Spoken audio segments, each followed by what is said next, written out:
আসসালামু আলাইকুম। সবাই কেমন আছেন? আশা করি সবাই ভালো আছেন। আজকে নতুন আরেকটা ব্লগ শেয়ার করতেছি আপুর বাসা থেকে। আর রান্নাবান্না চলতেছে হরেক রকমের এখানে হাঁসের মাংস, তারপরে হলো গরুর মাংস সবকিছু অনেক কিছু রান্না চলতেছে। আর আমাদের এবারে থ্যাংকসগিভিং এ লম্বা একটা ছুটি পড়ছে প্রায় ৪ দিনের মতো। তো সেই সুবাদে আরকি আমাদের ছেলের বউকে, ফ্যামিলির বড় ছেলের বউকে আমার ছোট ননদের বাসায় ইনভাইট করা হয়েছে। কারণ তাদের বিয়ের পর থেকে আর করা হয়নি। কারণ আপুরা দেশে গিয়েছিল, তারপর তারাও গিয়েছিল। দেন তাদের বাড়ি-টাড়ি নিয়ে অনেক জায়-জামেলার মধ্যে সবাই ছিল। তাই সুযোগ করা হয়নি। আর তারা ছুটিও পায় না। নিউ ইয়র্ক আসলে ১ দিনের জন্য আসে। তো যেহেতু এবারে অনেক বড় ছুটি, তো সেক্ষেত্রে আপুর বাসায় ইনভাইট করা হয়েছে। আর সেই দিনটাই ছিল থ্যাংকসগিভিং পরের দিন। তো ছুটিও ওই দিনেই ছিল। তো আমরা থ্যাংকসগিভিং উপলক্ষে আমরা কোনো কিছু করিনি। গিভিং এ আমাদের ছুটি পড়াতে বাচ্চাদের স্কুল বা কাজে যারা কাজ করে তাদের বন্ধ থাকাতে এই দিনটা আমরা নির্ধারণ করি আরকি। তো আমি গিয়েছিলাম আপুকে হেল্প করতে, কিন্তু আমি অসুস্থ থাকার কারণে আপু আমাকে কিছুই করতে দেয়নি। বাট সাথে ছিলাম, ভালোই লাগছিল। আর আপু অনেক রান্না-বান্না করতেছে। এদিক দিয়ে টায়ার্ড হয়ে যাচ্ছে রান্না করতে, করতে আমাদের জন্য। আর আমাদের জিনু দেখেন কি সুন্দর পাশে শুয়ে আছে। আপু কাজ-টাজ করে আমার পাশে একটু আসে বসছে। আর জিনু এই যে আমাদের মাঝখানে আসে শুয়ে আছে। কি সুন্দর একদম চুপচাপ ঘুমাচ্ছে। আর এই সন্ধ্যার টাইমটা হলে তার এত ঘুম, মানে তার যদি কোথাও মেলায় পালায় দেয় তার কোনো খবর থাকে না, এরকম আরকি। মনে হচ্ছে যে নেশা করে আসছে। সে এরকম মানে ঘুম দিচ্ছে। তো এর মধ্যে আবার তাকে আবার কিছুক্ষণ পর, পর তার মামা, ছোট্ট মামা খাওয়ায় আরকি। তো জিনু হলো যে আমাদের তাসফিয়ার ছেলে। তো সে বলছে তাকে তাসফিয়া নাকি তাসফিয়া বলছে তাসফিয়ার ছেলে বলার জন্য তার বাচ্চা এটা। আর তাসফিয়ার ২ ভাই হইছে এই জিনুর মামা। তো জিনুর ছোট মামা এই যে এখন দেখবেন বসে, বসে তাসফিয়া যখন না থাকে তার দায়িত্ব পালন করে তার ছোট মামায়ে এই যে দায়িত্ব পালন করতেছে। তো আমি আবার রাত্রে বাসায় চলে আসছি। আর এখন আবার পরের দিন সকালবেলা, আর সেদিন অনেক বৃষ্টি ছিল থ্যাংকসগিভিং এর দিন। আর বৃষ্টির মধ্যে আমি কি করছি, চাটা বানায় নিচ্ছি একপাশ দিয়ে। আর আমার জন্য কয়েকটা আ টোস্ট করলাম। আয়ানকে সিরিয়াল দিয়ে দিলাম। ঝটপট নাস্তাটা রেডি করে ফেললাম। আয়ানের বাবা আ অন্য একটা জিনিস খেলো পরোটা দিয়ে, ডাল ভাজি দিয়ে আরকি। আর আমি আজকে আপুর বাসায় এই ড্রেসটা পরে যাব। কি পরবো চিন্তা করতেছি। বাইরে প্রচন্ড ঠান্ডা পড়তেছে, বৃষ্টি হচ্ছে। আর যেহেতু ফ্যামিলির সবাই একসাথে হচ্ছে, একটু সাজুগুজু না করে গেলে কেমন লাগে? অনেকদিন হলো সাজুগুজু করি না। তো আমি এই সিম্পলের মধ্যে এই ড্রেসটা নিয়ে নিলাম। আর কিছু টুকিটাকি গোল্ডের অপশন রাখলাম আরকি। যে আংটিগুলো আমি সবসময় ইউজ করি। আমার এখন আর হাতে দিতে কোনো কিছুই পড়তে ভালো লাগে না। তো কতদিন হয়েছে যে আমি এই জিনিসগুলো পড়ি না। আমার কাছে একদমই এখন সিম্পল মানে পাতলা-পুতলা কাপড় পরে থাকতে ভালো লাগে, এরকমই লাগতেছে। আমি বয়সটা দিতে আমার অনেক কষ্ট হয়ে যাচ্ছে। তারপরেও কষ্ট করে যেহেতু একটু ছোটখাটো ক্লিপ নিয়ে রাখছি ফ্যামিলি গেট টুগেদার। তো সেই কারণে আপনাদের সাথে শেয়ার করা। তো আমার এখানে এই যে আমার মেকআপ বক্স, তারপরে জুয়েলারি, আমার হিজাব ড্রেস, তারপরে হলো একটা পারফিউম নিলাম। আর হলো আমার ঘড়িটা, তারপর মানে ব্যাগটা এখন আয়ানের জন্য আয়ানের ড্রেস পিক করতেছি। আয়ানকে কি পরিয়ে নিব। বাইরে যেহেতু বৃষ্টি, আর আর যেহেতু গায়ে দিয়ে যাব, তো ওরকমভাবে হেভি কোনো জ্যাকেট-ট্যাকেটও পরতে হবে না। তারপরে কিন্তু বাইরে গিয়ে অবস্থা খারাপ হয়ে যাবে। মনে হচ্ছে এরকম ঠান্ডা বাসাতে বোঝা যাচ্ছে।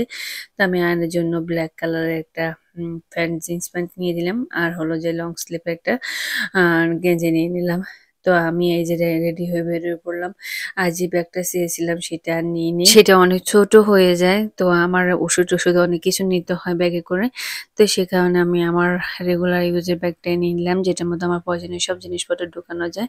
তো আর হলো যে এই যে এই জিন্সের এই পাতলা জ্যাকেটটা পরে তো বাইরে এসে স্টাইল করতে গিয়ে যে ঠান্ডায় মরছি। বিশেষ করে এত ঠান্ডা, অথচ গায়ে দিয়ে যাচ্ছে কিন্তু মানে লিটারালি কাঁপতেছি আমি ঠান্ডায়। তো এই যে সিম্পল লুক নিলাম। অনেকদিন পরে একটু হালকা পাতলা মেকআপ করলাম। আমি ভুলেই গেছি মেকআপ করাই হয় না। আর তারপরে হলো জায়ানা বাবা গ্যাস স্টেশনে আসলো। গ্যাস নেওয়ার জন্য আমরা এখানে ওয়েট করতেছি। আর আমাদের আজকে যেতে একটু দেরি হচ্ছে। এদিক দিয়ে আপুরা অনেক কল দিচ্ছে কারণ সবাই চলে আসছে। আয়ানের যেহেতু অনলাইনে ক্লাস ছিল সেই কারণে ক্লাসটা শেষ করে আমি রওনা দিয়ে দিলাম। সবার পর আমি গেলাম। যাওয়ার পরে এই যে বাসা ভর্তি মেহমান আমাদের আত্মীয়স্বজন মানে আমরাই ফ্যামিলি সবাই। আমাদের বউ বিড়াল নিয়ে বসে আছে। তার একটা বিড়াল আছে। তো সে কি করে যখন নিউ ইয়র্কে আসে তার বিড়াল একটু দুষ্ট আর বড় হয়ে গেছে।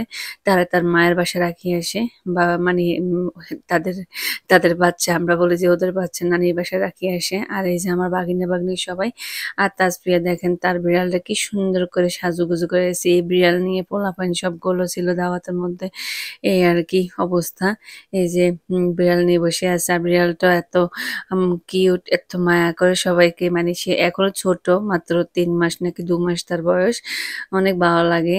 আর একদমই সাইলেন্ট মানে আমাদের বউয়ের যেটা আছে সেটা বড় হয়ে যাওয়াতে এখন সে অনেক দুষ্ট হয়ে গেছে। আর এই যে দেখেন আমাকে হুকি দিয়ে দেখতেছে।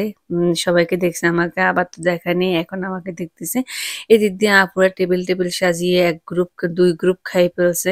আমি তো একদম লাস্টে গিয়েছিলাম মোটামুটি সবার খাওয়া শেষ। তো এখানে আপুরা বসে খাচ্ছে। তো আমি আয়ানকে পাশ দিয়ে খাওয়াচ্ছি আর টেবিলটা সুন্দর করে যে ডেকোরেশন করছে সেটা আর আমি ক্লিপ নিতে পারিনি। কারণ যেহেতু আমি সবার শেষে গিয়েছিলাম। আপু আমাদের জন্য অনেকগুলো আইটেম করছে আর সবগুলো খাবার অনেক মজা ছিল আলহামদুলিল্লাহ। কি করছে সেটা বলবো। আর এই দিদি হলো ডেজার্টের আইটেম রেডি করতেছে। উম রাখে দিছে। একটু পরে ডেজার্ট দিবে। তো আপু আমাদের জন্য গরুর মাংস করলো, চিকেন রোস্ট করলো, হাঁসের মাংস। খাসির মাংস করলো, চিংড়ি মাছ করলো, তারপরে হলো ব্রোকলির একটা ভর্তা করলো, শুটকির ভর্তা করলো, তারপরে হলো যেই আম সিম ভর্তা করলো, পরে যেই টমেটোর ভর্তা করলো।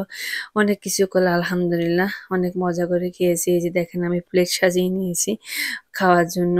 আর সাথে ছিল মজাদার সালাদ। দেন এখন আমি বসে খাচ্ছি। ৫ টা আয়ানকে খাওয়াই দিলাম। আমার ৫ টা এদিক থেকে বাচ্চা-কাচ্চা যখন থাকে তখন কিন্তু বাচ্চাদেরকে খাওয়ানোর পর মারা একটু রিল্যাক্সে খেতে পারে।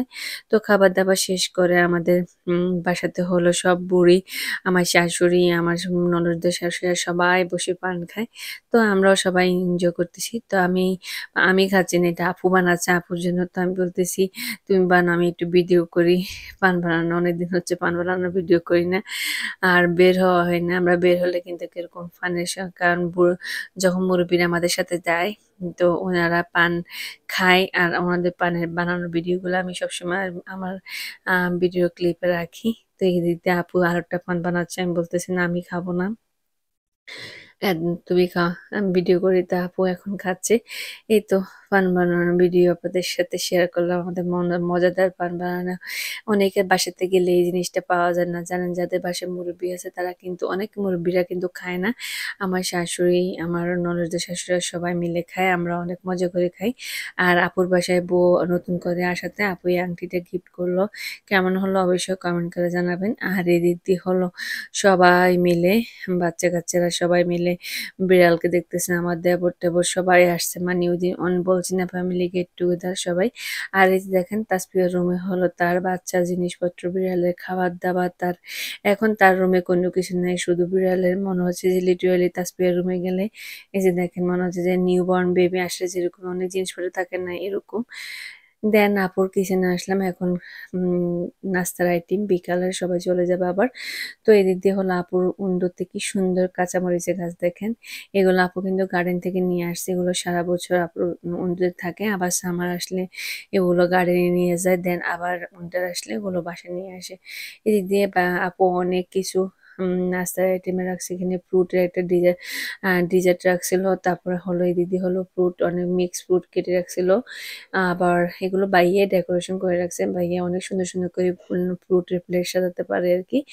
দেন এদিক দিয়ে হলো আম ওয়াফল বানিয়ে নিয়ে আসছিল। ওয়াফল না এটা হলো যে আপেল পাই। তারপরে হলো যে এটা হলো মিক্সড ফ্রুট। দেন হলো আরেকটা ডিজার্ট আপু বানিয়ে কাস্টার্ড অনেক মজা। দেন এদিক দিয়ে হলো কেক অনেক কিছু সাথে আছে তো গরম চা। আর একটা পামকিন দিয়ে আরেকটা কি একটা কেক নিয়ে আসছেন ভাইয়া রেস্টুরেন্ট থেকে ভাইয়া বানিয়ে। এই যে দেখেন ভাইয়া রেস্টুরেন্টের নাম হলো লেসরেন্স। তো উনি ওই ওনার রেস্টুরেন্ট থেকে এই ধরনের কেকগুলো আমাদের বাসাতে কোনো পার্টি হলে ভাইয়া এই ধরনের প্লেট সাজিয়ে বা কেকগুলো এরকম ডেকোরেশন করে নিয়ে আসে অনেক মজা করে সবাই মিলে খায়। তো আমরা সবাই মিলে ফ্রুটটা খাচ্ছি। আর আমি কাস্টার্ডটা খাইনি কারণ কাস্টার্ডে তো অনেক সুগার, এ কারণেই আমি কাস্টার্ডটা ধরিনি। বাট আমার খুব ফেভারিট একটা খাবার ছিল সেটা। কিন্তু সময়ের সাথে সাথে অনেক কিছু ম্যানেজ করতে হয়, তো খাচ্ছি না। আলহামদুলিল্লাহ যাই খাইছি সবকিছু অনেক মজা ছিল। আর ফ্যামিলি গেট টুগেদার অনেক সুন্দর একটা সময় আমরা সবাই মিলে কাটিয়েছি, সেটাতে ভালো লাগছে। তারপরও বসে বসে আপুদের শাশুড়িদের সাথে গল্প করতেছি, সেটা অনেক ভালো লাগতেছে। আর এদিকে হলো চা হচ্ছে আপুর, একটু পরে চা খাবো। চাটাও খেতে অনেক মজা ছিল। আর আমাদের চায়ের কালারটা দেখেন কি সুন্দর। আমাদের বাসার সবাই চায়ের কালার কিন্তু এমনই হয়, আমরা একটা মিল্ক দিয়ে চা বানাই। আর ওই যে দেখেন মোটামুটি সবাই চলে গেছে, আমরাই আছি, আমরা একটু পরে যাব। তাসপিয়ার বেবি ঘুমাচ্ছে তাসপিয়ার বেডে। তো আমি যে একটু মুছে টুসি দিয়ে আসছি, তার মার সাথে বসে আছে। ওই যে কি সুন্দর করে ঘুমাইতেছে। তার এই টাইম হলে, সন্ধ্যা হলে মানে সে রাতে 10টা পর্যন্ত এরকম ঘুম দিবে। তার মানে না কোনো সেন্স থাকে না। তারপর আবার রাতে 11টার দিকে উঠে সারা রাত জাগন থাকবে। তো আমরা এখন আপুর বাসা থেকে চলে যাচ্ছি। আমাদের আজকে ভিডিওটি কেমন লাগলো অবশ্যই কমেন্ট করে জানাবেন। আর যদি ভালো লাগে আমার পেজটি ফলো করে দিবেন, লাইক কমেন্ট শেয়ার করতে একদম বলবেন। আল্লাহ হাফেজ। আর আমাদের ফ্যামিলির কিছু পিকস আপনাদের সাথে শেয়ার করলাম।